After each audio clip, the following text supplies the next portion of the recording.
probably one of the we do is we provide waiver services. I don't work in that department, but Happy retirement. Oh. Before we get all started.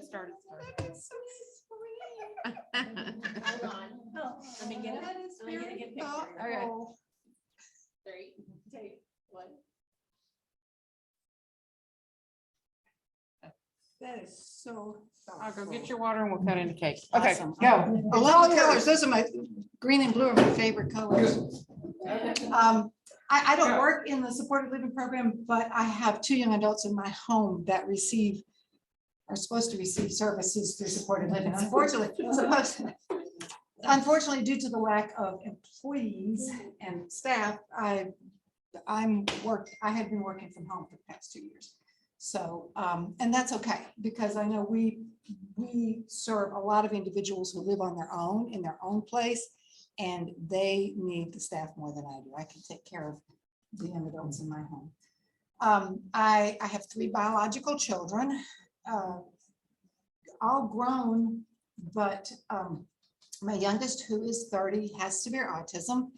My next, who I forgot how old she is presently visiting with her 2 children.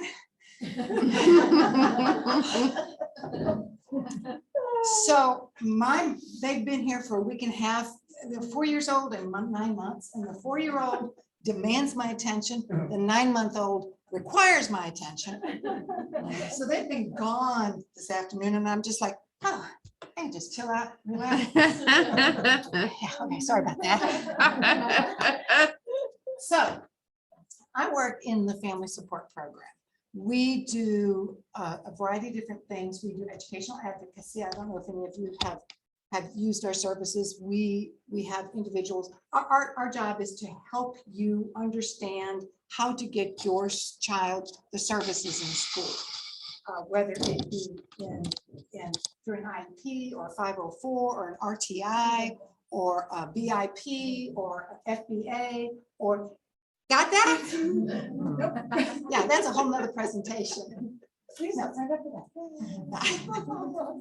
For an IEP, there you go. So we help parents understand that and help parents understand how to advocate for themselves and for their child, whether it's special ed or not. I mean, we have students that don't receive special ed services, but still the parents need to know what their rights are and also. So we work with that. We help families find resources. We just do a variety of different things. Oh, thank you. I ran all the way here from Springdale. Good thing I've been jogging lately. Also, this is the most casual I have ever done a presentation. What a way to go out.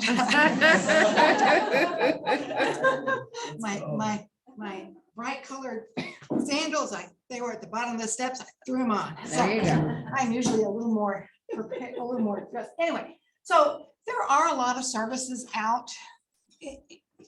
We are very fortunate in Northwest Arkansas to be gifted with the number of services that we have.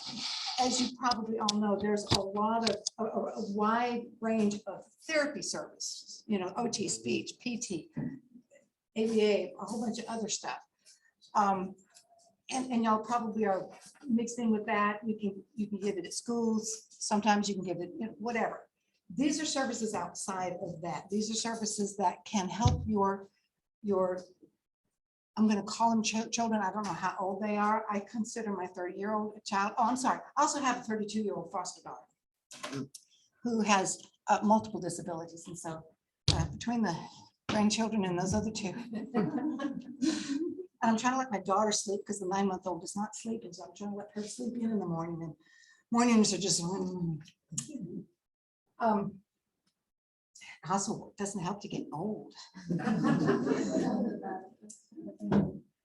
So what we're going to do is kind of go through some of the services that typically parents aren't familiar with, or if they are, they don't know a lot about it, or there's a lot of misinformation flying around about some of this information. So when I'm on a specific area, if you have a question, ask. I may answer it throughout the presentation. Who knows? We'll have time at the end while we're eating cake to answer questions. All right, next. All right. starting with the most common, there we go, Sorry, the button wasn't working. Medicaid. You know, there are several different types of Medicaid. For the most part, they all provide the same services. It's just what your eligibility is for that particular service. So our kids is your basic CHIP, whatever. Our kids is for any child that is within a certain income level, with a family is within a certain income level, whether they have a disability or not.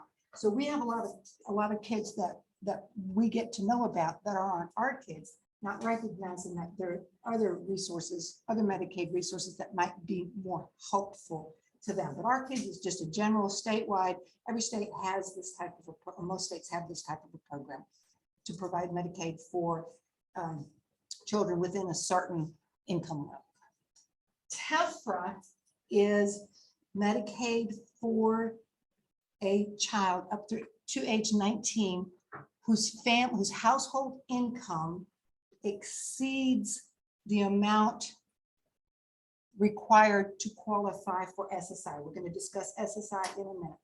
So if you don't qualify for our kids or for SSI, TEFRA is for children who have specific disabilities. You pay, there's a premium to it, but that premium varies depending on what the household income. I'm not talking about that individual's income or just one parent. I'm talking about the household income. So it varies on that. For some, you may not have to pay any premium at all. And I had families that were paying $300 a month for a premium because it covered the expenses that their private insurance would not cover. And when you talk about how many therapies do your kids get a week? A lot. Good answer. I like it a lot. If you talk about insurance companies aren't going to cover, regular insurance companies aren't going to cover all of that. And so if you think paying out of pocket, even $300 a month is worth it to get your child the therapy that they need. But it starts anywhere from, you know, like $12 a month up to whatever. Yes. One of the great things about TEFRA, so we have two children, especially with son with Down syndrome and son with autism. And my son with Down syndrome has been on TEFRA since birth.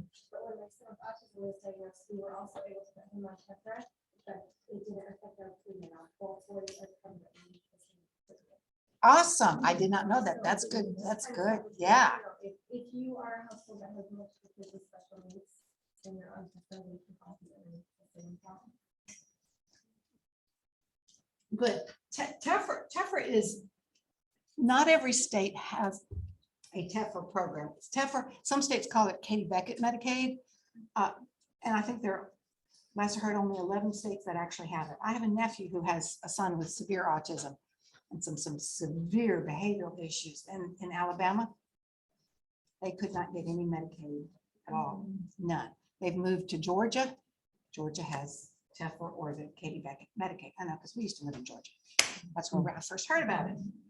So the phone number to get, for the most part, it's handled out of the Berryville DHS office. I did not put the phone number on here, but at the end of this slide session, I've got a bunch of links to the state resources, websites where you can get information on this. They've changed the way you apply for things these days and trying to make it more complicated. I don't know if any of y'all work for DHS, but this is my opinion. I know they're trying to streamline it, but for a lot of families, it's becoming more complicated. The last 6 months, I've seen so many people with problems. I've met people who, you know, they got their TEFRA renewal paperwork yesterday, and the deadline was 4 days ago. And just in the last 6 months. Call the Berryville DHS office. I do have that phone number on my phone if you should want it. We'll look it up. Yeah. You keep talking, we'll look Okay, it up. all right, next. Oh, sorry, you said next and I'm not Next, on it. yes. Here we See, go. I'm used to having that button in my. I know, I In know. my hand. May I wanna- don't know what I'm supposed to do here. So SSI is, you know what, I'm gonna move away from the camera. All right, There, not between there. there you go. SSI is what we see as the most common form of Medicaid. It's supplemental security income. It is through the Social Security Administration. It is for families who, again, are within a certain poverty level or below a certain income. The household income is below a certain level. The nice thing about SSI is you get Medicaid, but it also comes with a. I was like. Here, I'm gonna say, you don't say confused, but 57 seconds now. Sorry, there's a part. We can share. Because you're on the board. There you go. What was this? Oh, it comes, SSI comes with a monthly check, which for some families is invaluable. I was at Lowe's the other day and a gentleman, I call myself elderly, I don't look at myself as elderly, but a gentleman who was a lot older than me stopped me and got talking about, there's not anybody doing work. We've got so many, needing to hire folks. So we got on this conversation. He said, well, nobody wants to work. I said, whoa, hold on. I work with a lot of parents who can't work because who's going to take care of their child while they're at work? If they're little, yeah, but my 30-year-old, no, he's gonna do that for a little bit of money. No, I wouldn't expect them to. So we have families that are actually, SSI now is $800 something dollars a month. We have families living on that. It's tough, but it can be very helpful. Now, SSI, the amount of money that you get depends on what the household income is. So it's a sliding scale. So as long as you still can qualify for a couple dollars of SSI money, you still get that Medicaid along with Medicaid automatically comes with SSI. Good question. Yeah, we've been declined 3 times for my son's disability SSI. And they said it was like didn't have more than $3,500 worth of assets to qualify. I know that he has Down syndrome, hypertension, Lyme disease, so I can have surgery. You got an answer for that further down the slide. Okay. So it's been really deterring. So Yeah, we got an answer for that. Yes, so there is an asset. I'm surprised they said 3,500 because typically it's 2,000. yeah, it's been $3,500 for the assets. Yeah, there is an asset limit. So if you can own a car and a house and one vehicle. But yes, so I have a friend of mine who is living in a rather difficult situation with her parents. There's a lot of negative aura in the house.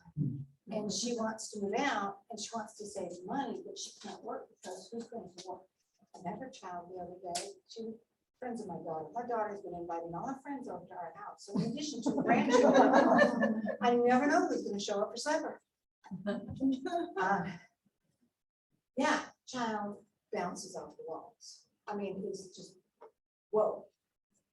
And she had to quit work because where she was working would not, said, okay, you gotta start coming back to office. You know, when you work from home, you gotta start coming back to office.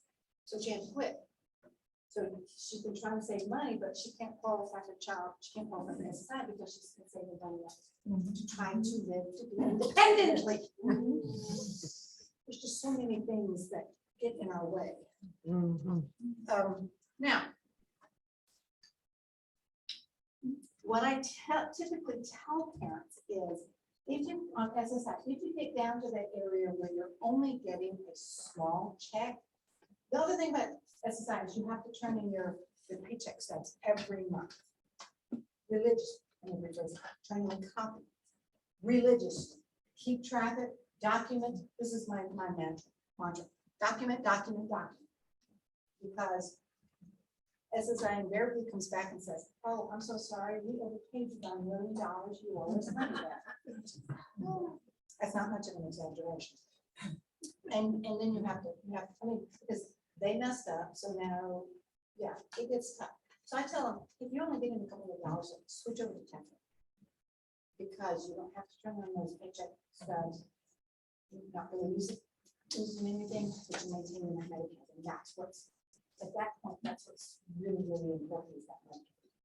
So, the nice thing about SSI is once that individual who is received, so my son, I'm gonna continue to talk about, my son's name is Daniel, by the way. He's tall and handsome. My son. Okay, all my children. When Daniel turned, so he was on Tesla Medicaid. When he turned 18, guess what? Qualified for SSI under his own income. So we could drop Tesla, we applied for SSI, so now he receives the full amount of SSI. So when your child gets to this point, if they continue to qualify, and the Social Security Administration is supposed to send you a packet where you write down all the people that your child sees, and then they're supposed to do all the research to determine if they're still eligible. If it works. Then they would automatically qualify for SSI. Charge your child. If there's going to continue living with them, charge the living board. And make sure the Social Security Administration knows that you're charging the living board. SSI is a needs-based program that pays for food, shelter, and clothing. If you are providing that shelter for them and not charging them, it is called a gift in kind, and they will reduce the amount of total SSI that your child will get. So, how much to charge your child for living board is some vague formula that I've never figured out. I just gave them a flat fee because I get paid living board for my foster daughter. That's what I thought I was going to charge. Other people say, no, you have to figure out how much your expenses are, and how many people live in the house, and divide it by 3, and then top 4 times over to the green pond. So yes, What did you say they respond room and food, shelter, and clothing. food shelter? Is it a reimbursement? No, that's what SSI is. It's a needs-based program that covers the cost of food, shelter, and clothing. Now, granted, food, shelter, and clothing costs more than $800 and something. Oh, yeah. Yeah.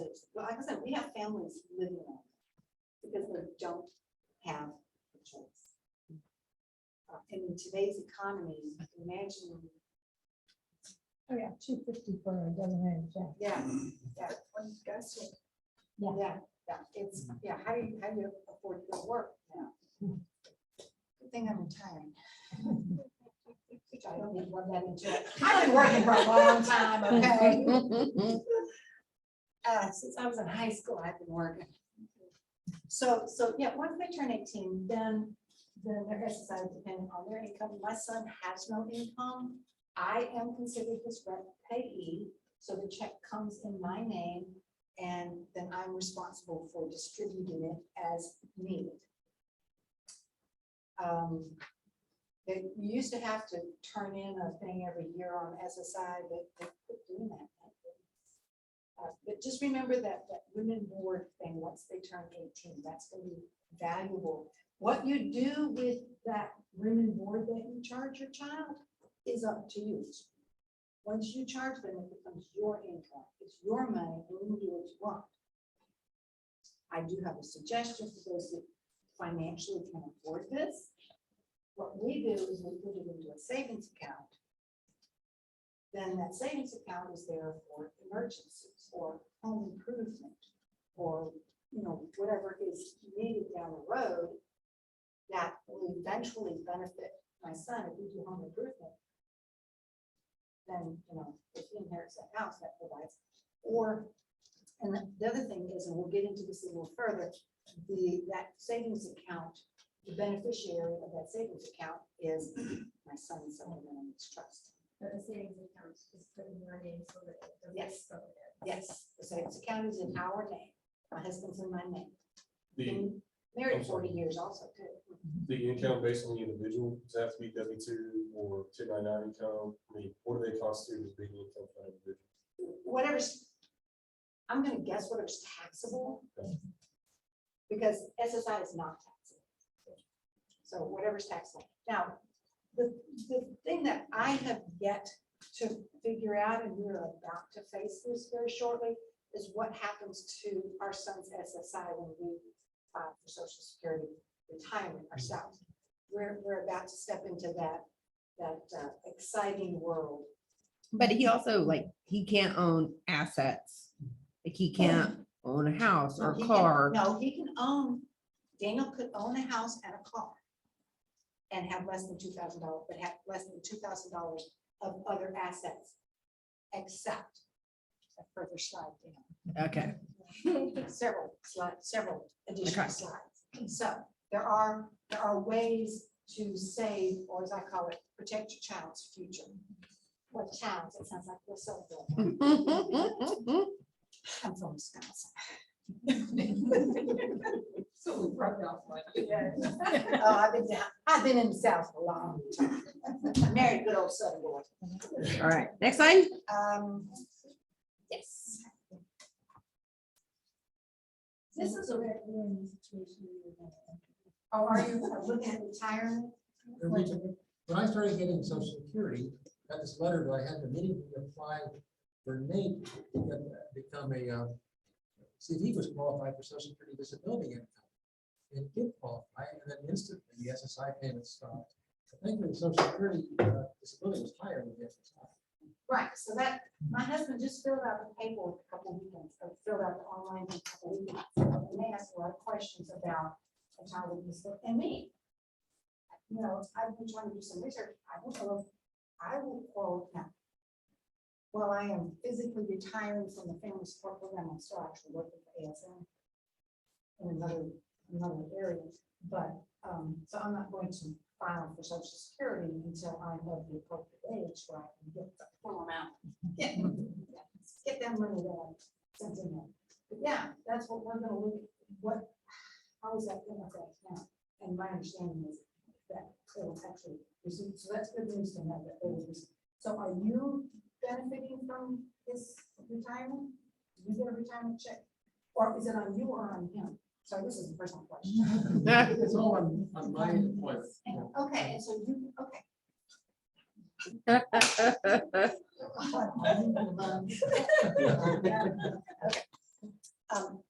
We're excited times. RHIP is a wonderful tool that for particularly individuals that are paying for TEFRA payments and have private insurance, you can file for RHIP and get a portion, if not all, of your private premium covered. They were all, right? Yeah. Yeah. All, yeah. Good. So that, this came out after my son rolled to SSI. So I'm not as familiar with this, but it has been very beneficial for a lot of families. So you're not actually having to pay those two insurance premiums. So does that mean like if someone worked at Walmart and they had a premium taken out of their paycheck every 2 weeks, then our HIP covers that premium for them? Where they just reimburse it for them? As long as you have TEFRA. As long as you have TEFRA. Oh, that's cool. Okay. It covers your entire family's health care premium, but you're also paying in a monthly payment too, which is a lot. Oh, wow. Hang on a minute. It only covers your private health insurance. So my son with autism, we did until we tested out of the 3 insurance companies. We had private through Walmart, we had TEFRA, and TEFRA didn't cover ADA at the time, it does now. Walmart only covered like so many hours a week for age, and he was at a point where he needed a lot more than that. So we also had an exchange plan for Obamacare where we bought insurance, and then that covered the rest of his 80 hours. But our HIP only reimburses for the private. It doesn't Okay. reimburse for the TEFRA, and if you choose, like if you're forced to get an exchange plan or you choose to get an exchange plan, it does not. But still, it pays for that. But Yeah. it's still a huge. That's step. huge. Yeah, Okay. to be able to afford the exchange plan. Yeah, it could be a huge help for those that need it, yeah. So do you get paid pro-regularly? Because I hear people that, I was gonna say 2 or 3 months behind. So it's a bonus when you don't. And it does because like, no, you don't count on every month, but they pay for every month. So there might be a month where, especially when they're going through the cycle of your renewing every year, you might not get it for 3 months, but you're gonna get 3 months worth. You have to be very, very careful with your pay stubs though, because like Yes. mine was different by 4 cents. Every month, for some reason, it fluctuated 4 cents either way. They shut it off for 3 months until we got it worked out. But then you will get your 3 months eventually. So We this is we got a bonus backdated that comes payment in. for all of it, but it's call them 20 times, we get 19 different answers. So, That's like Just that's a lot. That's our government at work. Do any of you work for the government? I mean, there's some really good people out there. If I could afford to take a pay cut, I would gladly go over for these people because they clearly need help. Pardon, say that? If I could afford to take a pay cut, I would gladly go work for some of these people, but these people need help. Lot, yeah. Yeah. There's just so much unknown that people don't know, and people don't know how to work through the angle, the red tape. of getting it. Just that, and it's, caring for a child is overwhelming. Caring for a child with a disability is even more overwhelming.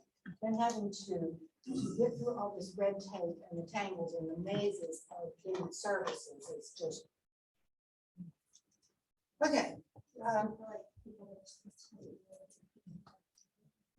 Well, like I said, it seems like it's getting harder and harder and harder. I mean, Mary Jo apologized. She can't, Mary Jo, Valley apologized. She's one that can help families work through some of that, but she's in Florida with her grandson. But they used to be able to help a lot more people, but now they're even restricted on who they can help. The DDS nurse case managers or whatever they're called now, change their names. They're even limited on who they can help. How many of you are, I know this is further down, this is further down the slide, here, are in a pass? Yeah. We'll get to I don't that. know what it's like. We got a letter saying we are, but nothing has happened in like We'll get 18 to that. months. Okay. So, the waiver, how many of you have heard of the waiver? Bum, bum, bum.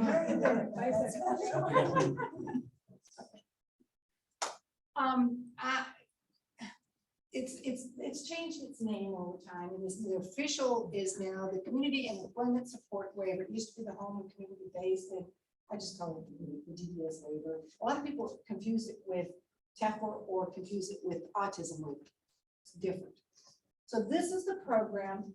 My own formal definition is that it provides in-home supports for individuals with developmental disabilities so that they can live as independently as possible in the community of their choice. It was developed as an alternative to institutionalization. So years ago, 25, 30 years ago, 2 ladies that were living in an institution said, I'm tired of this, I want out. I should be allowed to live in the community as everybody else does. There was this huge, this is the Olmstead decision, huge court case, went to, I believe, the Supreme Court. And since that, every state has some form of waiver. It's different than each state. But, so my son Daniel has waiver services. It's got its good points and its bad points. Which means in a non-COVID normal employment world, I have staff that come into, don't figure it out, I got a sense of humor. You have to live with that in order to survive. I would have staff that come into the home to work with Daniel in whatever area he needs at the time that he needs, in the place that he needs. This isn't what the staff decides or what somebody in, Little Rock decides. This is what is supposed to be best for Daniel. Now, of course, because my son is nonverbal and for the most part ignores his communication device, we have to make that decision. But we've been around him for 30 years, I think I can figure it out. So his staff would come and help him get dressed in the morning, work with him to do as much for himself as possible. Although this morning when I handed him his deodorant, handed it back and went like this. Sometimes moms get a little wet. So the staff then work with them on chores around the house. We had certain, empty the dishwasher, take the compost out, I'm a gardener, so we have a compost pile. Taking the trash, whatever needs to be cleaning his room, doing his laundry, his staff is there to assist him, not to do it for him, but to assist him, to teach him to be as independent as possible. Most of the time, it's just that constant reminder, redirecting back to the job. Then they would go out in the community, and for a while, he was actually had volunteer jobs stocking the shelves at a food pantry, until that just got so discombobulated that we had to quit that because it just didn't compute that anymore. I just We really like gotta you. get rid of this. Being dive bombed over there. Yeah. There. Oh, it's on my tape.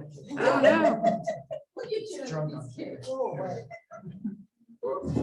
Oh! I'll catch you. Keep trying. There's another way. My mother-in-law was really good at doing it. Anyway, I'm sorry, go ahead. I just have questions, but you still want to share with me. Yes. So my foster daughter has multiple disabilities and requires almost total care. She can walk, but we have to do pretty much everything else for her. So her staff comes in, gets her out of bed, gives her a shower, gets her dressed, takes her to the bathroom, feeds her, and then they go out and do community needs. We have other individuals that live, like I said earlier, on their own. They may even have part-time jobs, and their staff is there to assist, to support, not to supplant, not to take over, but to support that individual to be as independent as possible and to live in the community, to do the activities that individual wants to do, whether it's going to the movies, going bowling, walking from your apartment down to Walmart, going to the corner, whatever they want to do, go on a trip. We've had individuals that have gone to college and their staff went with them to support them in the dorm. Pretty impressive. Yeah. So, and then as they get older, they can be there to support them on a job with me. Yes. So my question is, where do you find out what services are covered and how do you actually access them? Like we were approved for labor a year ago. After being on the wait list for like 14 years. And my case manager, who passes supposed to be the one that helps me, and she knows next to nothing. She refers me to a website that essentially just shares what you shared, kind of a vague. But I don't know where you actually access these resources. And then when you do access them, how do you hire somebody that you actually trust? Okay. Step one. Have you chosen a waiver provider? No, I don't even know where to start. She just keeps telling me, oh, you can go to this website, but she had. There are about a dozen waiver providers in Northwest Arkansas. Okay. Arkansas Support Network, Arkansas Support Network. Friendship Community Lifestyle, Care, Lifestyles, Sunshine School. Sunshine School, Rock Richardson Center. Elizabeth, yeah. Rose. Is there a list of? So I heard of all of these, but I choose one to work with. Yeah, Are some of those more staff than others for actually providing the assistance? I'm sorry, say that again. Are some of those, you said you don't have the staff that's can be there in your home right now. Are some of these providers more staff than other providers? No, they're all struggling to find staff. So, okay. Madeline just got labor and I chose the Sunshine School. But they don't have staff to start. But if I find somebody that wants to work with her, I can refer you to the Sunshine School to be hired on by Sunshine. That's what we had to do for Deshaun. Yeah, and I found 2 people. So basically, we find our own service providers and then they will pay us. Yes. We find out. So what, yeah. And in it, understand that in Northwest Arkansas, we've always had very low unemployment rate. It's lower now, so everybody's struggling to, my husband works for George's, And they've had to shut 2 lines down because they don't have enough folks to run the line. So if you can't get your chicken, you know what? So this is a struggle everywhere. It's not necessarily the passes, it's not the waiver providers, it's society right now. Can a parent get approved as a? If the child is under the age of 18, as long as the parent is not the legal guardian, whether by age or by, if we're going to, if the parent is not, yes, you can. If you have guardianship or if you are the legal parent under the age of 18, then you cannot. What they told my husband and I was like, if I were to be our son's caretaker, I would then. I have my husband with a guardianship and I would give that up in order to tell her. Unless something happens that my husband was killed in a car accident, or, something else. Now, what we did there for a little while was we had, so my other 2 children are older than Daniel, and there for a little bit, they worked as staff.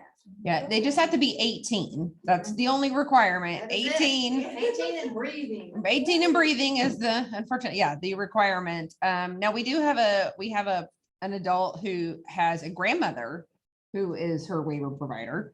And the grandmother, that works. I mean, like, and with my son, we went out and found we had to go find our own staff too, because and he works part-time. We really just need someone for transportation, mostly for him, but we went out and got our nephew who's in college and had, that's a good part-time job for him.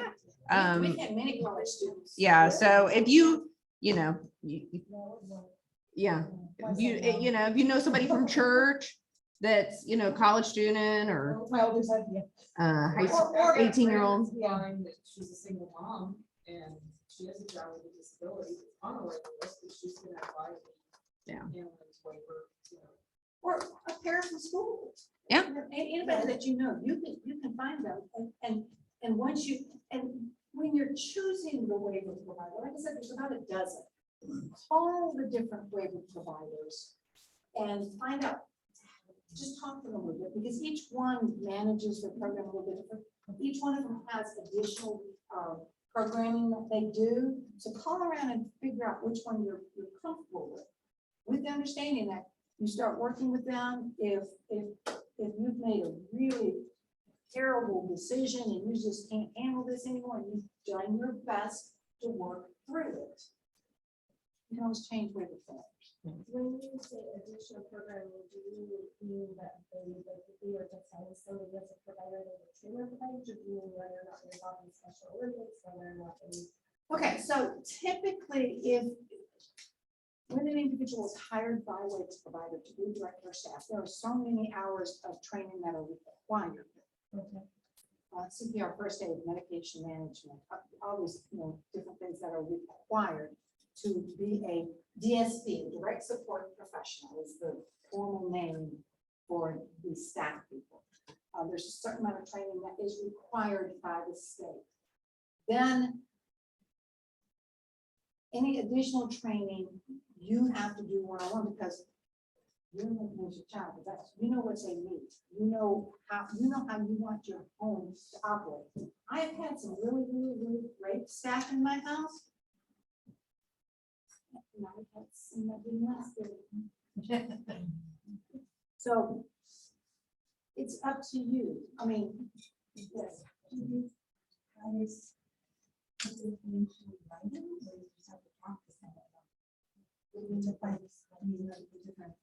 You can go online and look at the websites. I listed some of them on here. I listed a few, like I said, there's about a dozen, and I know there used to be a list. I have it somewhere. I will locate. It's a big list, and and it will tell you what counties they serve, because it's the list I have is for all of Arkansas, and it'll tell you what counties they serve, so you can see if it's in Benton and Washington, and it will tell you what they provide. So it will say, do they have a direct support professional, which is what we're all talking about right now, but it could also be like, do they have Day programs. day or programs, job assisted training living, blah, blah, programs, blah, or all these other types of work services too. homes. Yeah. So there's different, like lifestyles that we've had. Are those systems still closed down because of COVID? Like, I know a lot of the research is different, but are we starting to do those What do you mean closed down? not closed down, but like bare bones kind of services that they were providing, or those things up and running. Like, Oh. those services, their Facebook page, and all that, we're not meeting in person, we're not. I think that may vary from. I know Pathfinders up here has been meeting. ASN's been going strong. Yeah. You know, we just have requirements that you're supposed to, notice I use the word supposed to, wear a mask in the home of the individual you work with, although I just know that doesn't necessarily work. But the other thing, just to keep in mind when we're talking, that when you do get staff in your house, this is just an option for you. I mean, it's very difficult to live in your house with somebody working in your house. It is not an easy thing. My husband said that my husband is a Southern gentleman, and in his opinion, anybody who walks through the door is a guest. I had to train him that we don't provide meals for them. We don't sit down and visit with them. They're here to do a job. You know, they're working here. You don't have to offer them wine and cheese. or anything, We're coming over.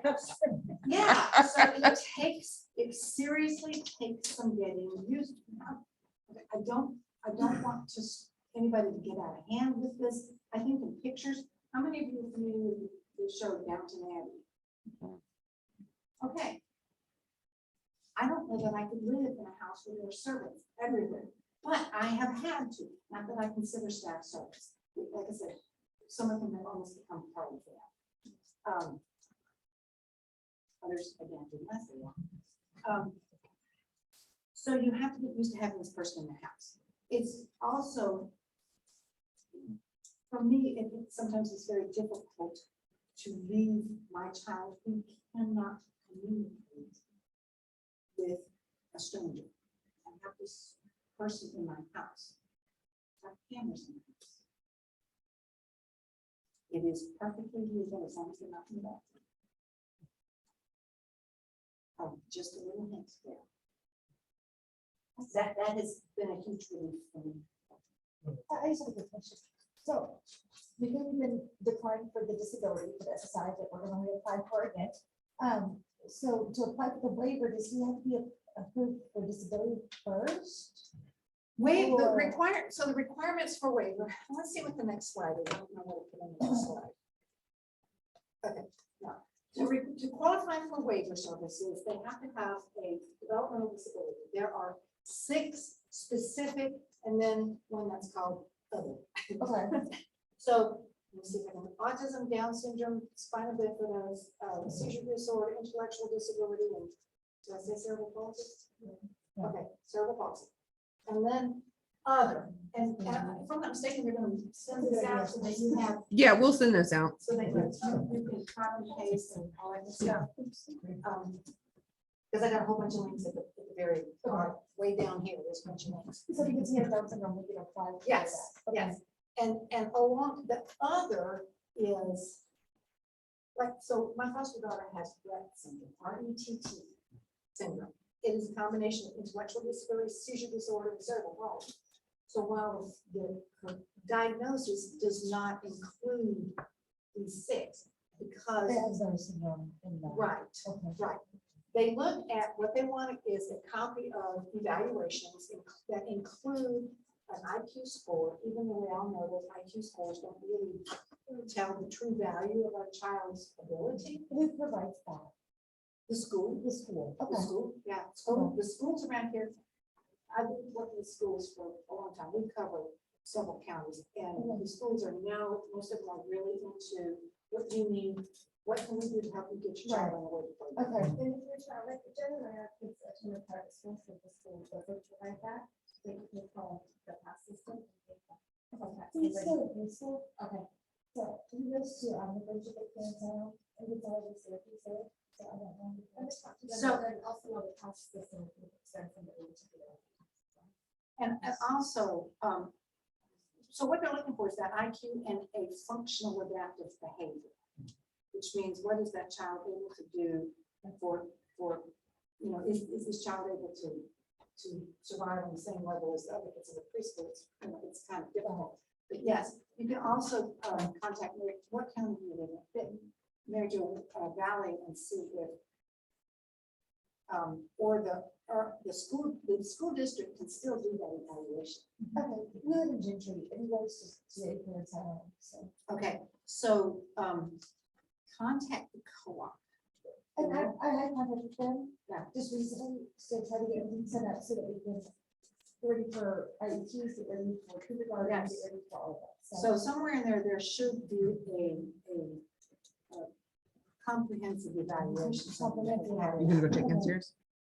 We were doing our final leg of the 11-year wait, so we're down to the 300, so they sent us our packet to go through. So we're fun. heading this end, but one of the things it requires was your IEP, including adaptive behavior, psychological testing, and all of that. I got everything from the school.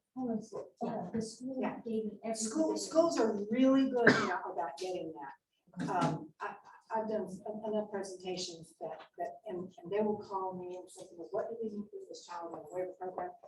I will call the school and say, "We need an IQ," and say, "Yeah." The schools are really into the schools have really changed over the So- years. Speaking of that 11-year wait process, everybody we've been told about this is like, do it now because it takes forever. Yes, So our daughter is 1. If we're gonna be, you're not gonna get her on the waiver list right now. That's what they said, you gotta wait to give someone they can Well, assess, but. We got her on 2. We got Yeah, but Yeah. closing in on 2 is better because an infant is hard to, unless it's a serious, it's hard to determine what an adaptive behavior score is going to be. So, but get some testing, keep the testing now. Yes, but they did accept it 2 years ago. Yeah. What does the adaptive? Would, Psychological, sorry. Psychology. Psychology. Get in the school, you're getting the flies on that end. I'm gonna back it up. And then when Yes. So, does this in any way make a difference if you decide to go there for your child? No. You can contact the local school district and see if they're willing to do the evaluation. Benville. You should be in Benville because you're in Bella Vista still, aren't you, Jamie? Yeah. Yeah, I'm gonna have some contact with the school district, call Weber. She's the special ed director. And because they're still responsible for.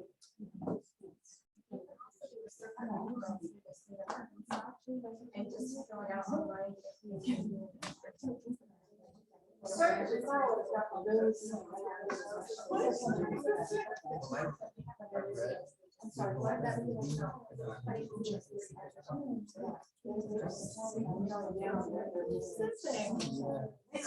But they have.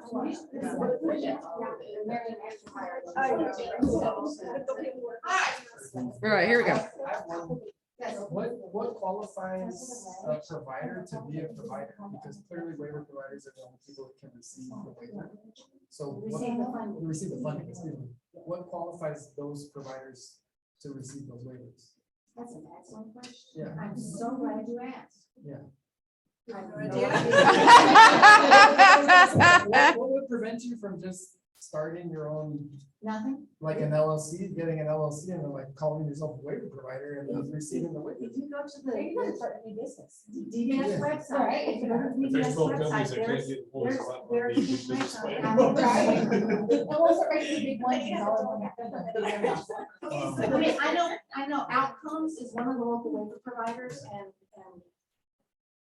Sorry, I think it's Tony, whatever his last name is, did that. He went out on his own and created, yeah. well, I'm sure there's a lot of licensing Sure. and Oh, yeah. all that good stuff And you'd have to requirements do. on this, They'll which- have Yeah. they'll have to do criminal background checks. all that good Oh, they have to stuff. do that for Oh, yeah. just staff. I have to have that all the time. I have to have all Yeah. those Lindsay, regulations. to make this organization. Oh, gosh, that sounds awful. That would take all the fun out of it, wouldn't Being a provider is not an easy thing because you are responsible. So I'm familiar with ASN. I'm not pushing ASN over any other provider. We've got a lot of excellent providers. I just happen to know ASN. And I know there's a lot to it. There's a lot of our CEO spends a lot of time in Little Rock, arguing with the legislature over funding because it's typically, it's not funded to the full extent. They put caps on it. With the passes, this may have changed, but there for a while, there were putting caps on things. You can only have this much per day to provide staffing, and we provide services for some individuals that require 24-hour round the clock critical care, and some individuals who have severe behavioral issues sometimes have two staff for one individual, and it's complicated. It's very complicated. But if we're talking about regulations, does this waiver have anything to do with ADA at all? What is ABA? It's applied behavioral therapy. Okay. 5 days now. There's so many activities going around, so make sure. Well, let me just blow your mind here. Oh, gosh. It's already. He's like, long. yeah, I was just gonna say, it's I'm not doing this. Under IDA, the child has a right to. LRE and it's handled in I love doing that. That's for when your child gets a little bit. I would say call me then, but I'm retired. Trying to consult with people. Yeah, really. Waiver is a complex, complicated thing. On my end, my child receiving waiver is complicated enough because I do have to deal with the management team that hires the staff, that manages the staff. And then I manage them in my home. And then there's you throw the pass in there on top of that. And then the paperwork that goes along with it. Honestly, I'm kind of happy I haven't had that piece in the house the last 2 years. It's been really, I can't go anywhere unless my husband's home or I forget where I'm supposed to be going. Are there any family comments? Issues involved? No. No, there is no financial requirement. Well, for the film, the individual themselves must be, okay, good question. The waiver is a Medicaid funded program, so the same requirements for Medicaid also go for waiver. So that $2,000 limit, they can't in assets, not counting a house and a car. An individual themselves can own a home and still qualify. Do you have to be on Medicaid? Medicaid automatically comes with waiver. Because we are on Medicaid. You do not have to be on Medicaid to qualify for a waiver. I had that discussion a long time ago. So like, we're talking about, I went, apply for waiver, like say, anytime, go and apply for waiver, and then the next week or two, when I start to apply for a site again, that should be okay. Waiver is not dependent on the individual qualifying. for Medicaid. We have a lot of folks that don't need Medicaid, and yet they are on the waiting list. Now, once that individual rolls to waiver, Medicaid automatically qualifies for Medicaid because Medicaid pays the bill for waiver. My understanding is, yes, my understanding. I know I had to go to. I know a few families that have this child as an on social security.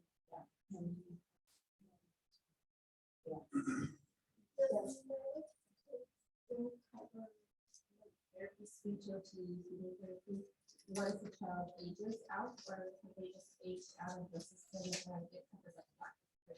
Yeah, no, that child does not qualify for therapy services. So they age out like 19 and That's the way it's up. they don't cover the services that I was asking. Oh, okay. Now- so it does. Now, there are on the rare, so when an individual moves to waiver, there is the money that provides that DSP, the direct support professional. It covers transportation. So it will pay that direct support professional to follow your child to the football game. It'll pay mileage.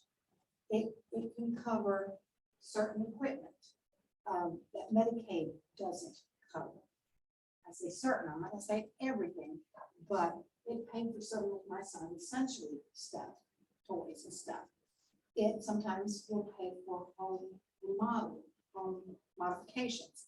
I know, knew a young man who had a track system, he was at home, because they had, he passed away, but he had a track system in his house that, a lift that would take him from his bed into bed, waiver paid for that. All these things must be approved to pass. But there is extra money for additional things. It is not strictly just staff that comes into your home. There's so much more to it. Respite services. You know, back 2006, I was attending the, that was when DDC, Developmental Disabilities Council, had these parent training. And you'd go like once a month for 6 months.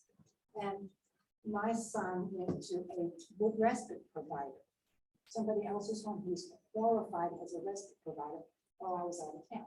I am a qualified respite provider. So that's how I got my 2-year-old foster daughter. She came to my house for a few weekends to give her mother a break, and then all of a sudden they needed emergency respite one night. She's been living ever since, 14 years ago. Just a matter of like, if I have a girl that's now in she's in her late 20s, she's babysat my kid since she was 14, and I trust her with my kids.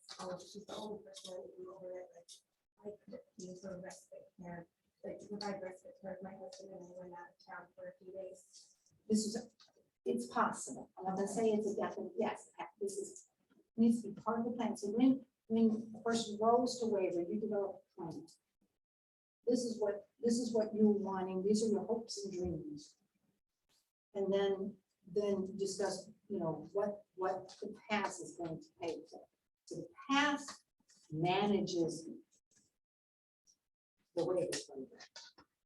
It's complicated. But our providers have to develop that. Yes, yes. Okay. The support team that you have, yes, yes, the support team that you have. I don't know how other agencies do it. With ASN, I have a support team. I have a division manager and all these people that are there to help me manage the staff, to help me take care of some of this stuff. And then I also have the care coordinator who keeps changing all the time. And it's supposed to be a person-centered service plan that encompasses that, all of that individuals need to look at. What are some of the specialty items they need? What kind of medication are they taking? What sort of extra activities do you want to do? What hours do you need somebody? You know, all that sort of stuff.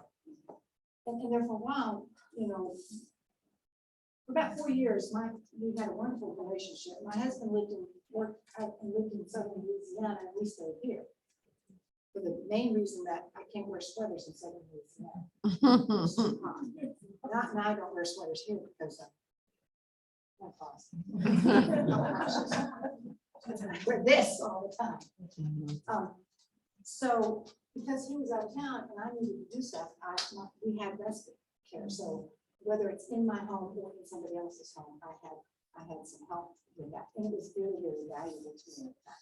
We've never seen anything so happy when my husband called and said, I've lost my job. I'm like, yes! Coming home.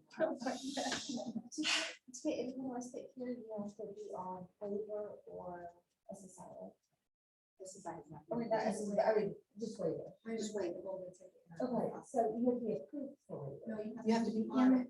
So you get approved and then you wait like 100 years on the wait list. So I won't ever get respite ever.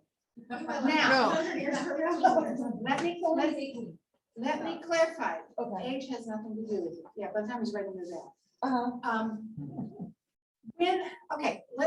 Let's discuss the past, because this all has to do with the past. I mean, this all is involved with the past. This is a new program that Arkansas put into place probably 3 or 4 years ago.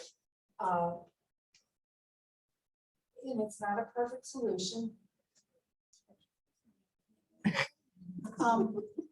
What the past is supposed to do is to make sure that the individual that they're serving has what that individual needs. reality is slightly different. So the care coordinator, so anybody who is, go to the next slide. Anybody who is receiving waiver services on the waiver waiting list, receiving any kind of behavioral health services, mental health services, lives in a DD facility and receives Medicaid, gets assigned to a PASS. And it is a complicated process. You have to get an individual, a third-party assessment to determine what tier you're in, and then you're assigned to a PASS. There are now 4 PASSes in the state. And then you're assigned, and you can choose what PASS you want. I can't tell you one over the other. You know, something to think about. And then it's the, so you got Medicaid up here. This is DHS and Medicaid. They're the ones with the gold, pot of gold, okay? Then under that, you have the PASSes who distribute that pot of gold. So anything you do now is going through the PASS. And so you have a care coordinator that is supposed to, be there. Hold your hand. We actually have a very good care coordinator with our pass. Some of them have been awesome. I mean, I've had parents that call me and say, my care coordinator told me to call you, you know, the care, unfortunately, the care coordinators aren't all knowledgeable, and a lot of them are new, and again, they're low staff. Some of them are handling 70 cases at a time. Yeah. Yeah, I'm friend of mine is a care coordinator, she's got their staff. But some of them are very, very, very good. Keep in mind that the care coordinator is not in charge. You're the parent, you're still in charge. The care coordinator cannot come in and say, you need to sign this information and I'm going to do all the paperwork for you. You know, you don't know what you're doing. Don't fall for that. I had a care coordinator that was just insisting that she could do all this better than I could. And I said, I have been doing this for 25 years. She no longer works for the past. I don't know where she is. That was 3 coordinators ago. But they are there to help. I've been able to call them and ask questions. I don't need it because I know a lot. A lot of other parents really get a lot of information from care coordinators. And you should be able to call your care coordinator and say, how can I find this? Where can I look at this? You know, that's just stuff. But care coordinators are not super deeply. I mean, you know, they don't have all the answers either, just like you don't have all the answers. Just got a lot of turnover. You mentioned 3 or 4. I got a letter like 18 months ago and I've never heard another word. So here's the thing, and the contact information is further down the line. If you're having a problem with your care coordinator, first of all, call the PASS. Whoever, what PASS are you with? Optum. Okay, no, Optum is not a PASS. Optum is, oh, is that all you, is that? I got one letter 18 months ago. I've never heard another. When we get to the end, remind me and I will point to the phone number that you need to call. So, I think Optum is the one that did the third party. yes, testing. Optum does the He does not third-party even have an testing. assessment yet. We got a letter that says you're on the path. Yeah, you just look through the cracks. Yeah, They've never I got tried to phone number- assess him. I got a phone number for you to call. So if they apply for the waiver and they get on the wait list, then they can get tested. Then they are audit, and they have Medicaid. Then they are assigned to a PASS. for Medicaid too, as well. Yes. Now, we have people that are on the waiting list that don't have Medicaid, and they don't have PASS. Okay, so this is an automatic thing, you can apply for waiver. If you have Medicaid, If you have Yeah, Medicaid. then apply for waiver. Including Tefra. including TASS. So you don't have to apply for PASS, it just happens. Yeah, after you it's apply for waiver. supposed, it's supposed to happen. It is supposed, nothing's perfect. Yeah.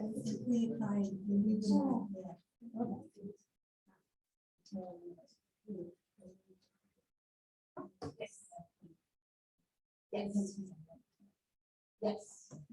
No. Okay, so you can get on the waiting list. And you want, it's until they get Medicaid, you will not get them a pass. It's only, but once then he goes to waiver, actually, he said, that, then he would be a good pass. Just apply for waiver. Just reapply for disability. Yeah. In the next 5 minutes. No, I mean, it's SSL. Okay, it is complicated. And it did not start off well. It a lot of huge, Stumbling blocks. I'm gonna call them bigger mountains. We're gonna go with mountains on the way, and there's still a lot of discussion. The nice thing about the past is that, and I don't understand it myself, but somewhere along the way, there's a tax that the insurance companies, the passes pay, and the state gets that money, and then they can add more people to the waiting list, or add more people to the waiver program. So over the past several years, they've added, They've had a lot. yeah, like 1500. I don't know. So when they get this payment, then they can enlarge the waiver program. So several years ago, it was only, we only had, a little over 4,000 individuals receiving waiver service. Across the state, 4,000 across the state. We had that many on the waiting list. So they have been able to open up more waiver slots and admit more people to the waiver program. Now we just need to find people to work. Yes. That's the next hurdle. And like in Northwest Arkansas, there's more people who live here. Yeah. Some of those, like in the Delta. That's true. There's population is very limited, yeah. True. So yes, it is very, it is complicated, but these are the, okay. This is phone number, okay? That's who you call right there. So that's this out, right? Yeah, I'm gonna send all, yeah, I have everyone's email. If you registered, I will Okay. send this out. And I'm gonna send out some other stuff too, so. That'd be great. So these are the 4 passes right here. The ombudsman, I tell you what, I had a parent who was struggling to get her son that optum assessment because somewhere his name was matched with some other child and they Oh, kept gosh. saying, oh, he's already had the assessment. She kept saying, no, it had yet. We got this woman on the phone when she was in my house. The sweetest lady worked. I mean, she called me back later on and she said, I need some additional information, blah, blah, blah, blah, blah, and worked it out. So these folks are here to help with any questions. They're not listening. They're there to try to answer the questions that you have. The ombudsman is a company or? No, an ombudsman means sort of like an advocate. They're there to troubleshoot, to try to help work you through the system, do what you need to do. I don't really know their professional definition of ombudsman, something like that, but they're there to help. But they're paid by the state to help solve your problems with passes. And again, if you're in a pass and you're having a problem with the pass, you haven't been able to. If you have a problem with the care coordinator, you call the pass, one of those numbers, and talk to them. If you have a problem with the pass, you can change passes if you want. There is a time during the fall that is the official time that you can change passes, but you can change it throughout the year if you have good reason to change pass. The thing I want to drill into your head about passes. So when they first started talking about this whole program, Melissa Stone, the director of DBS, said, we're going to get, oh, sorry. Wait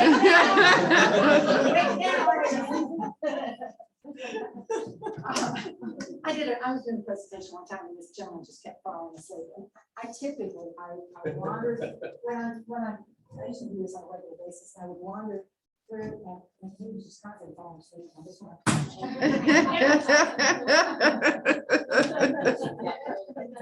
Yeah, he came back to the next one, he said, I'm awake, I'm awake. I'm awake. Because they were, it was a parenting class, and they had to get their new certificate. Ah. So when Melissa Stone, the director of DBS, first started talking about this, she said, we're gonna get all the providers, therapists, dentists don't count, medical, doctors, pediatricians, you name it, physicians, whatever specialties there are, you name it, pharmacies, prosthetic places, all of those things that bill Medicaid, they're gonna get them all to sign up with all the passes so that you can just go out there and have freedom. You won't have to change a doctor, you won't have to. That worked. Good dreams. Yeah, but that worked well. Yeah, reality is a different thing. Is PASS the only way to implement waiver funding in Arkansas? So if you receive, okay, so if you receive a waiver, you have no choice but pass. Even it's federal funding, but that's the way that Arkansas is using to And distribute. it's managed care, Okay, and there are a lot of states now that are doing it, using managed care. Okay, right, in some form or another. okay. And these are all insurance companies Yep. that, what I don't understand is how can Medicaid pay the passes? Medicaid used to pay directly to the doctor, but now it goes to the pass. The passes have hired all these additional people. So we have this middleman taking up all this money with. I don't understand. But when you choose a pass, check with all the people that your child service. The foot doctor, I changed foot doctors. I had to call his doctor to find out what his doctor didn't sign up with all the passes. Now, they might have since then. When this first started, I now have my son in one pass and my foster daughter in another pass. So it's like, it's not all inclusive, like, it's like, we have to have a shoe special made, these braces, so that would have to make sure that was all. Make sure that they're covered under that pass. You go to hangers. Whoever you use, doesn't matter who you, I just only one I know. Make sure that they're participating in whatever pass. I mean, is this something where like, when you're looking at a doctor for a particular whatever field, there's 300 options in the state, only 3 to be covered under a pass program? Well, let's hope there's more than that. I'm just saying, is it to that degree of severity of like? having Not to- quite to that degree. And like I said, this has been in process for probably 4 years, so I am assuming that they've worked through all that, whatever it is that they had to work through the agreements, and they're signing up with more and more passes. I have not called my son's doctor to see if they're signed up with more than just the one pass. But my foster daughter was only signing with this pass, and my son's doctor was only signing with this pass. And so those are the ones that I chose because they don't work that anymore. Well, we have one other specialist. She has one other epileptologist. Yeah. I just like rattling that one off. And I have heard of someone coming off the pass. There was some payment issue with, I think, a lady around Russellville, and she got, I think they owed her like $13,000 in back pay, and she got her house foreclosed on. And she quit all passes. That should happen. Oh, That wow. was, it was like within the first 4 months of the passes started about 4 years ago. It was all over Facebook. When they first started, it was. It was a nice.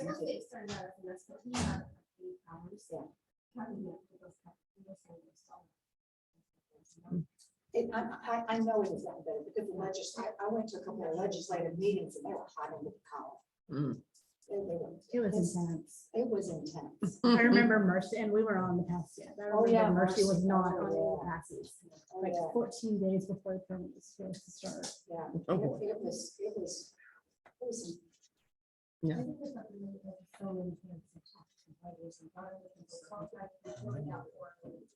Well, part of the problem is they just rolled too fast to pass it without being fully prepared. So they It had. has to do with reimbursement too, because you're gonna run into the same thing with Medicare. Well, when this Providers first, won't take Medicare. Yeah, yes, and so I've been checking with my doctor. Yeah, it's all governmental. Okay, any more questions about this? Oh, sorry. Did I go forward twice? Yeah. My bad. Sorry. Okay, so we talked about, you can only have $2,000 worth of resources in order to qualify for Medicaid or government funded programs. Au contraire. That's one of the few French words I know. The other one is je ne sais pas, which means I don't know. ABLE is a relatively new thing. It's been around for a few years now. It's a wonderful tool that you can use to set money aside for an individual and bypass that $2,000 asset. So setting up an ABLE account is really easy. Every time I have called the ABLE office, they have been just as sweet as they can be. They have been very, very, very helpful. And you can set up an ABLE account. Okay, so I set up an ABLE account in my son's name. I am on his ABLE account as the manager or something, I don't know, some official person on his account. I had to be his legal guardian of his finances. We're going to discuss that a little further down here too. But I could set it up for him.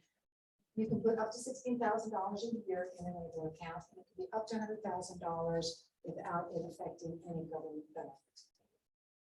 And non-taxable up to $100,000. So it's a really good way of, so we've been doing not much of anything for the last 2 years, and my son gets this SSI, so it tends to kind of, we're not going anywhere, we're not doing anything.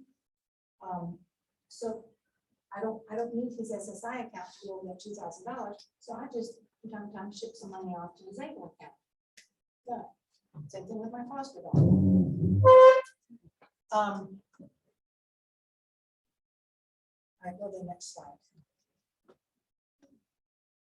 So these are the qualifications for the ABLE program. And there's a website, again, I've got websites linked further down. And I've not had any, I don't have any complaints about getting money out of it. I've not had to get any money out to my son, but my foster daughter's sister is her legal guardian. She has not had any problem whatsoever taking money out. Now, the money in there is used for specific purposes for that individual, but those specific purposes are wide and varied. So because I haven't had staff, I've been paying somebody out of pocket to help me with the kids from time to time.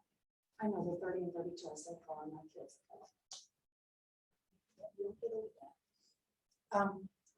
And so we've been getting money out of her ABLE account to help cover that cost. Not a problem at all. So it's a really good way if you have a little bit of money here, a little bit of money there, to put that money into an ABLE account. The downside of an ABLE account is upon that individual's death, there is what's called a clawback provision. And you'll see it again later on further down in the slide. Meaning that any money left in that account upon that individual's death, the money goes back to Medicaid to reimburse Medicaid for any expenses that that individual has used. So upon Daniel's death, if he has money in his ABLE account, that money will go back to the state to reimburse Medicaid costs. For So however you long. would not want your special needs costs to be. No, absolutely not. Absolutely not. So it's a good, I was talking with her one time that said that her child had inherited $5,000 from grandma. Bing. We'll talk about supplemental trust in a minute, but it would cost that much to set it up. Here we have a way very easily to cost anything. It takes a few minutes. It is a wonderful, it's one of the best tools I've seen folks come up with these days. There is one bank in the United States, I understand, one bank in the United States that handles it, so it's not a local bank, not an Arkansas bank. I think it's, I don't even know where it's Missouri or Tennessee or I don't know. Not my, I don't know.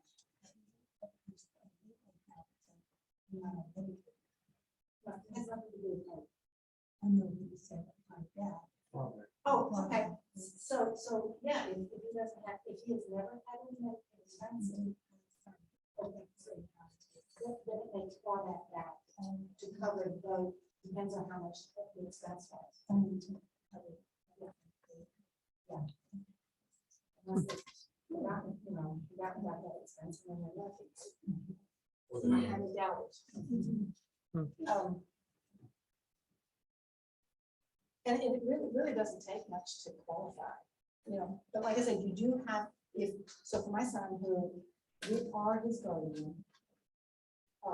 We are guardian of the person and the estate. You have to be have guardianship of the estate in order to get your name on the table account. Otherwise, it's a net individual's name alone. So my foster daughter's sister only had guardianship of the person, and so she had to go back to the attorney and get a special thing done up by the judge so that she could be guardianship of the estate for the purpose of the meeting. Paperwork actually says something to that. But never mind. You don't have to- Right. You don't need all that. Yeah. Because we set ours up and she was a minor. They're automatic. Yeah. Sense. You should say more than 2 weeks. Right. Just got triggered that thought. Supplemental needs trust. So now, we just talked about ABLE, which is a good way to put aside small amounts of money. But what if, lo and behold, you have more than $16,000 to deposit at one time into an account? You need a supplemental needs trust. A house, what if you want your child to inherit your house? I'm hoping it's worth more than $16,000.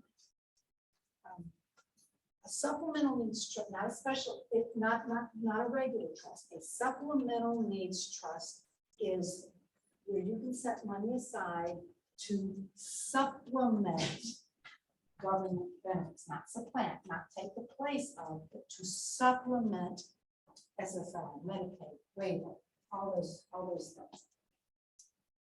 So, and in a supplemental needs trust, you can put however much in that trust that you want. So I don't mind sharing a little bit about my finances. I'm not giving you numbers, but we have 3 children. We have several different, we have our house. We each have our retirement, our 401ks with each of our work. And we have a few other investments. And then we have a checking account and we have the savings account that I mentioned earlier. So we spent some time with an attorney, set up a supplemental needs trust. And then all these different accounts, we have the beneficiary. We have a family trust, and then we have a supplemental needs trust. So some of that will go straight to the family trust to be divvied up as we have deemed it in the trust. Some of it will go straight to Daniel's supplemental needs trust. Will not pass go, will not take $200, it will go straight to his trust, which will then protect him from losing any of his benefits. So the savings account I mentioned earlier, the beneficiary of that is his trust. Now my 401k beneficiary after my husband is the family trust. That's just the way I have it set up. So that the other kids who will be responsible for taking care of their brother will have a little bit of that too.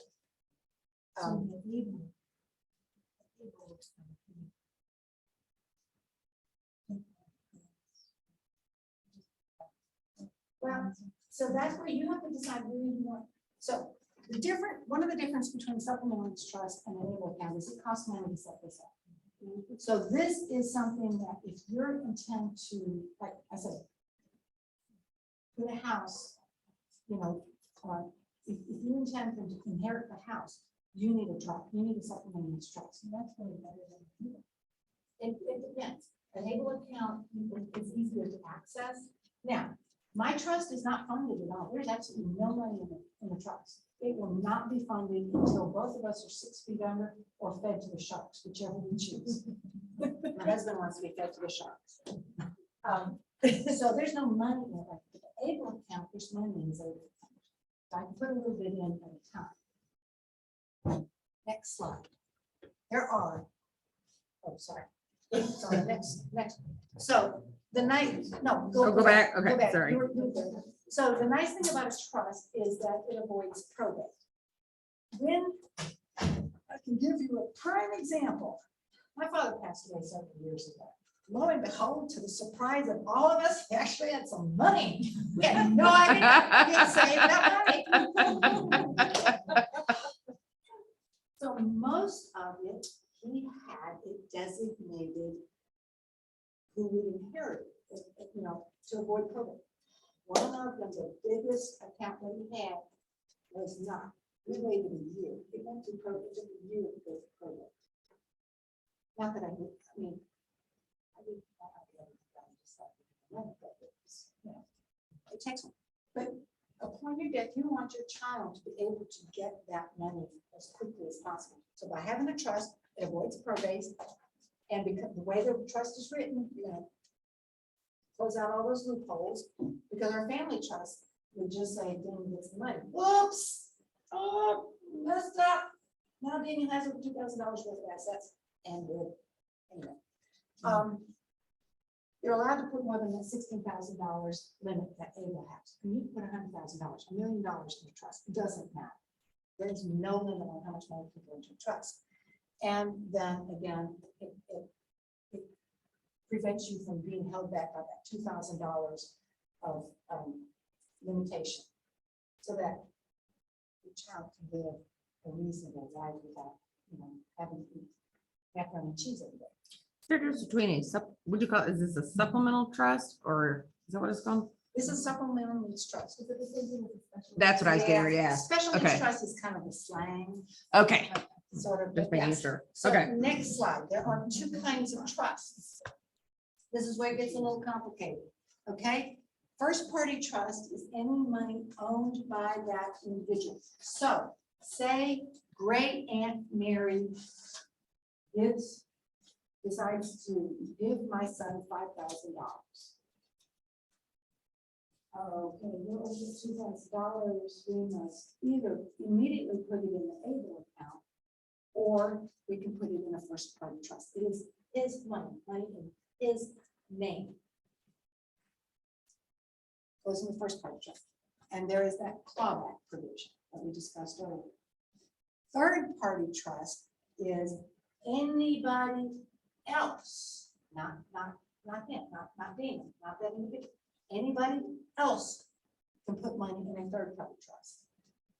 You could put money in my son's third party trust. You could put money in my son's third party trust. I'm not kidding. Yeah.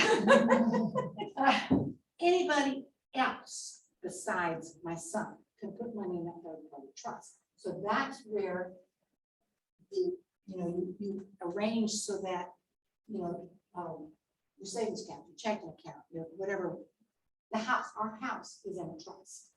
Now, all those things are now in a trust, so they automatically go to, or dispersed in the direction that they need to go into. And there is no clawback provision. So upon now, like I said, we have a third party trust. It is not funded. There's no money. We funded it with like $50 to get it approved through SSI.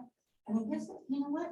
If you don't mess with your checking or savings account over a few years, the bank just closes and keeps the money. I didn't know that. I found out. So I have to try to get my $50 back and say, I didn't count that in. So keep that in mind. We opened a trust account so that the trust would be approved by SSI, so that my kids don't have to do that, when they're dancing on our grave. And then, but there's no money until we go down, and then all that money gets spread out.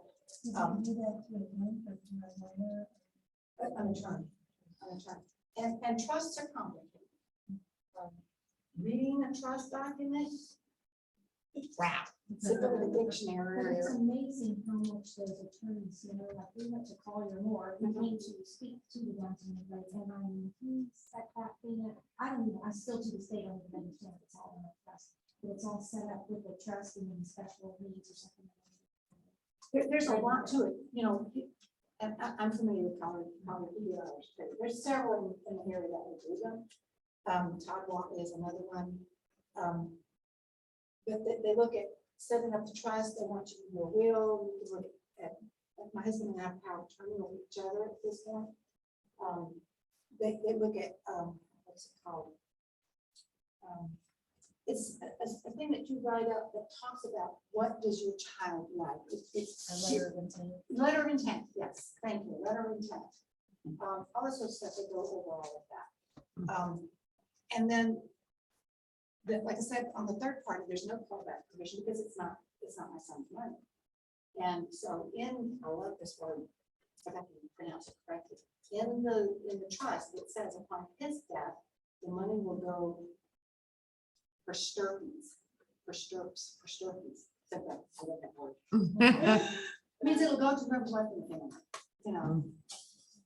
I'm assuming, so you have to assign a trustee. Now, we are the trustees of the non-funded trust at this point. But upon our death, we have it listed in the trust who we want to take over as trustee and who we would like to take over as guardian. Yes. Actually, they encourage you to have it different. Yeah. And in fact, attorneys will encourage you to use a bank as a trustee because they have the knowledge of how to, because you have to manage it certain ways. I have an attorney who is our. I'll have to pay her. This is the one that I'm taking care of for children, you see. Any questions about Oh, that? sorry. I jumped ahead. Any questions about the previous slide? All right, guardianship. We keep getting calls from parents that say, oh, my school told me to call you because we have to do guardianship of our son. No, we don't. Guardianship. There are other alternatives. Guardianship is one alternative.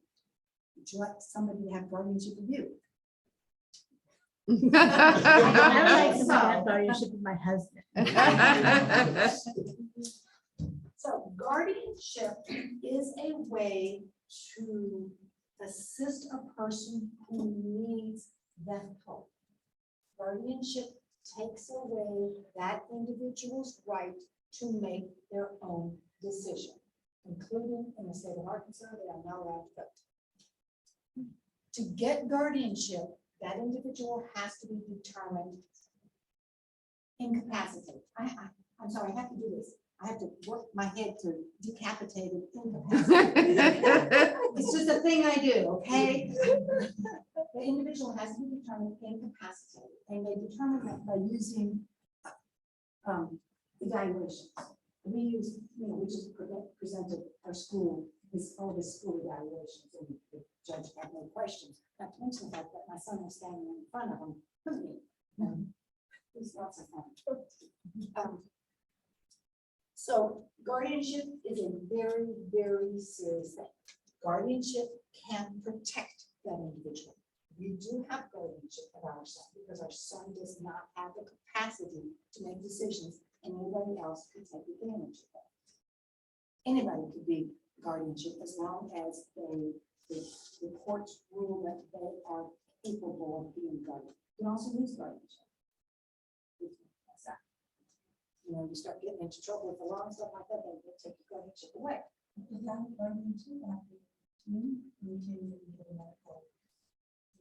No, you can't. No, I guess you can't. Yes, you can. Next, don't go yet. That's one of the alternatives. There are, like I said, there's some other alternatives, but yes, in a lot of cases to get medical documentation, I would take my son to the doctor and, hey, I had to have blood surgery one time. And I said, "Did you need to see the guardianship paperwork?" And she said, "No, he's here with you. I'll be with you. Want this done, he will be here."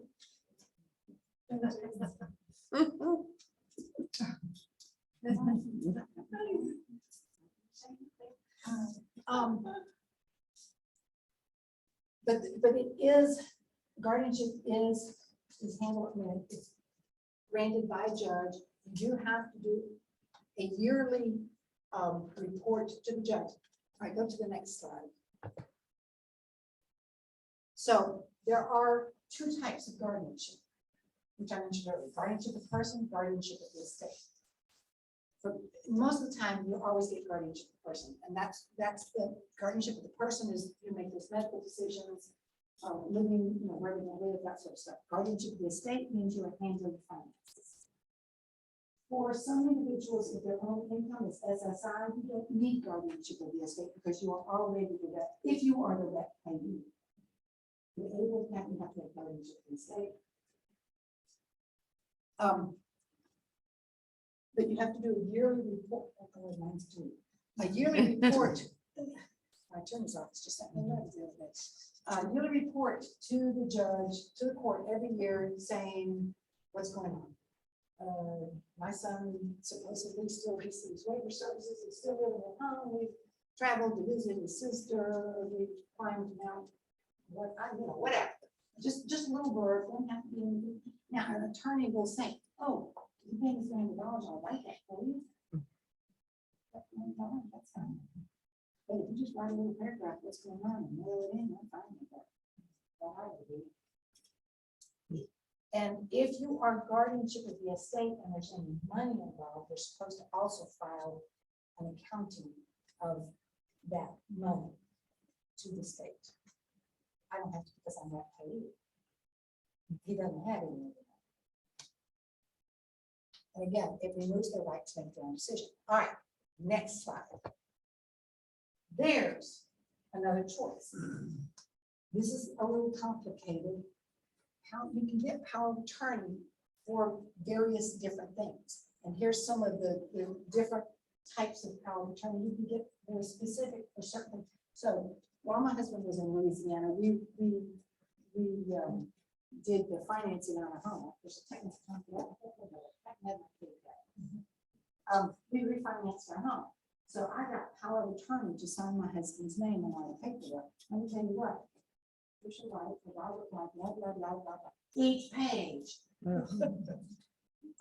Or you can get, general power of attorney that covers a lot of things. The thing about a power of attorney though, is that the individual, so I'm going, what's your name?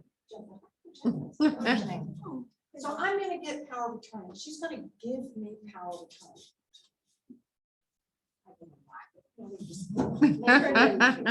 So Jennifer has to have the capacity to understand that she is giving you power of attorney. So you can't just get power of attorney just from anybody. They have to have the capacity to understand what they're signing. And they can terminate that power of attorney at any time. So this is where you have to juggle guardianship versus power of attorney. Yes. And your child doesn't have to have special needs languages. Our oldest served a tutor in our church and was gone. But it gave us power of attorney. You can see the complex. Oh, yeah. Street. To make all decisions. And like, he wanted to. Oh, yeah. So you could have access to some records. Even if there was a special needs. I mean, anybody can be guardianship over. To get guardianship, that individual there has to be some reason, like the parents, if the parents are overseas, they can assign guardianship to underage child, they can assign guardianship to somebody else, temporary guardianship. We see that a lot. We don't see as much as we would like to, particularly in our schools, where the parents are living still in islands and the child is here. So yeah, you can assign guardianship for a minor. I had guardianship of a 90-something. That was my first foster person, was this 90-year-old lady. Isn't either. I got guardianship of her because she had a story that she needed. So, any questions about that? Again, that's an alternative. And for some individuals, I don't know how many of you have dealt with an 18-year-old, but a lot of 18-year-olds aren't very bright, but they think they are.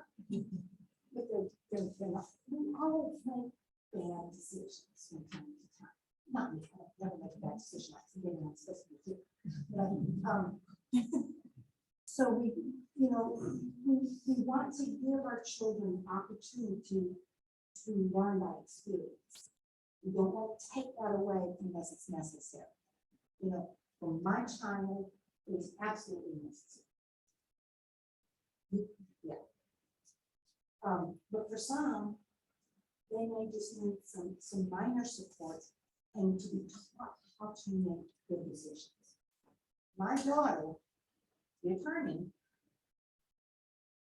she's younger, we go through money like crazy.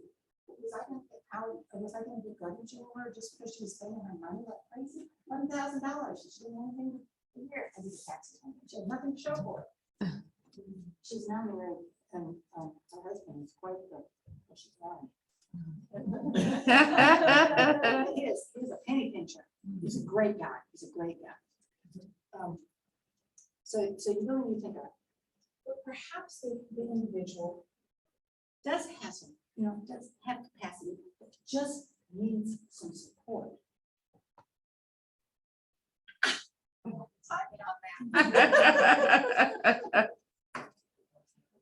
This is something new that's coming around. It's not a legal anything. This is something we all do, but we don't really think about. So we're thinking of buying a house. You want to talk to a real estate agent. You want to talk to the bank. You want to talk to some folks in the neighborhood. Check out the schools. Talk to other people that you know to get some help on making your decision. You want to get married. You talk to all your you talk to all your girlfriends if you're a guy. You talk to your girlfriend.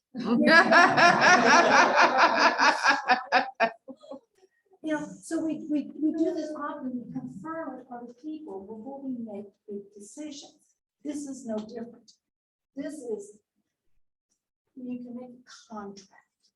So if they were capable, we could make a contract with some other individuals that we know that we consider very responsible, that they will be there to support him in his decisions, but the decisions are ultimately him.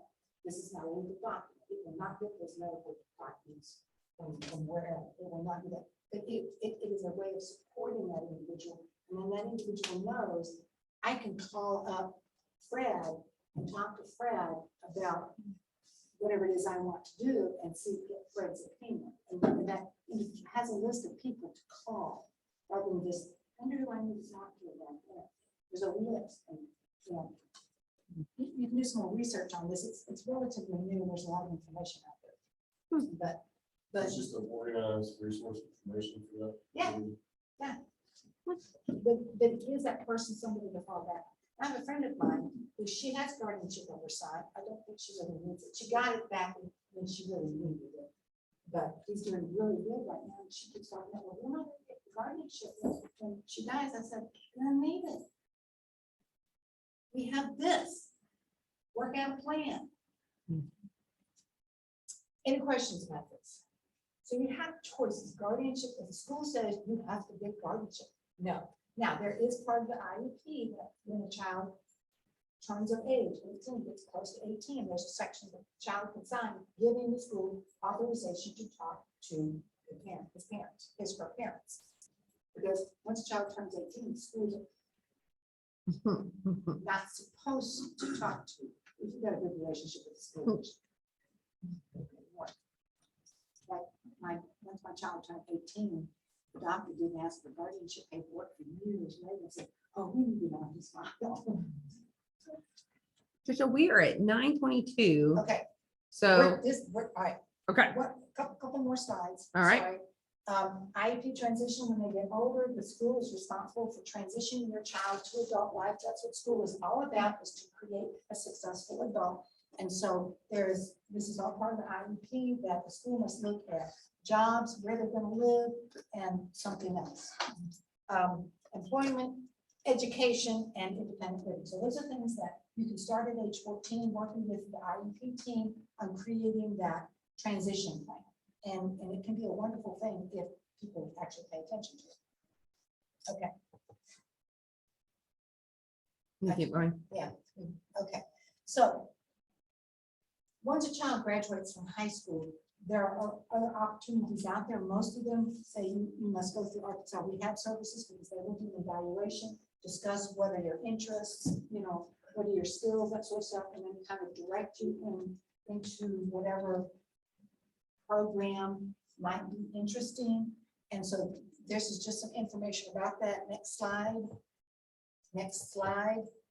And these are some of the post-school opportunities that we have in the area that are job training programs. I'm sure there's more. I'm not familiar. And we just totally did, what was it, last month, a fabulous seminar and had a lot of these people here to talk. Good, good, good. So these are, and Sources doesn't do job training, but they have, they've got a And lot they're of really resources. good. Sources is, I think it's the same people. Are they in Fayetteville? Talk to you about social security. Oh, SSI, they're those SSI excellent questions, yeah. resource for Yeah, that. they really are. Yeah. Okay, so here's where there's 2 pages of websites. That's why I want them to. Yeah, email yeah, we'll out so send you this can out. Copy and paste it, to look for more information about, a lot of these different programs.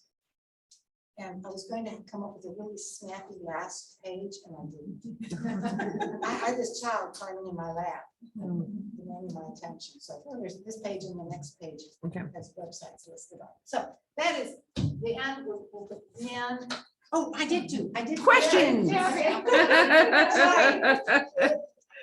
I only have one, it just popped in my head last night. She worked for someplace like Open Avenues or Pathfinders. Do they already have to be on the waiver, or can they still be on the waiver list? No, that's, I've heard like 3 different things on that. I haven't even got my daughter on the list yet. No. no, that's Oh, not, she's like Virginia. don't have anything to do with each other. So Yeah. you're Yeah, good. that's what her 3rd grade teacher Now, told me I yesterday. know particularly for Open Avenues that sometimes waiver staff goes with the individual, but it's not required. No. But there are other requirements. The state has changed how all that's done, and you have to work through this in order to get it. Some of these programs, but, and I know Arkansas Sport Network has a program in several. There's a high lot of schools. post Yeah. high school Well, programs. this is while they're in high. Yeah, school, and they there's have a program. transitions. Yeah, Yeah. so there are more and more opportunities for our children to be successful, to get a job, to get out there and live as independent stuff. Any other questions? In public schools, like access to programs is maybe like a charter private school. Depends on whether there's a contract with those schools. For our programs, yeah, for ASN's program, we have a contract with some of the schools to go into the school and teach these classes. But once they're out of school, whatever. But the first phone call needs to be Arkansas Legal Services. Any?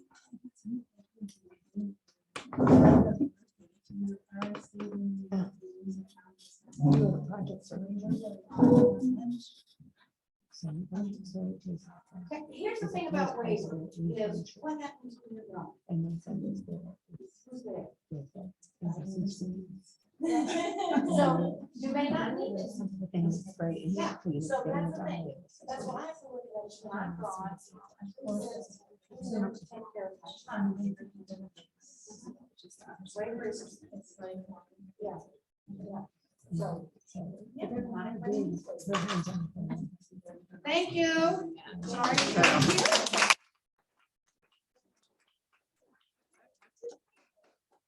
Thank you very much for your time. I was saying, oh, Congratulations on your assignment. thank you. I'm a month after I am, so.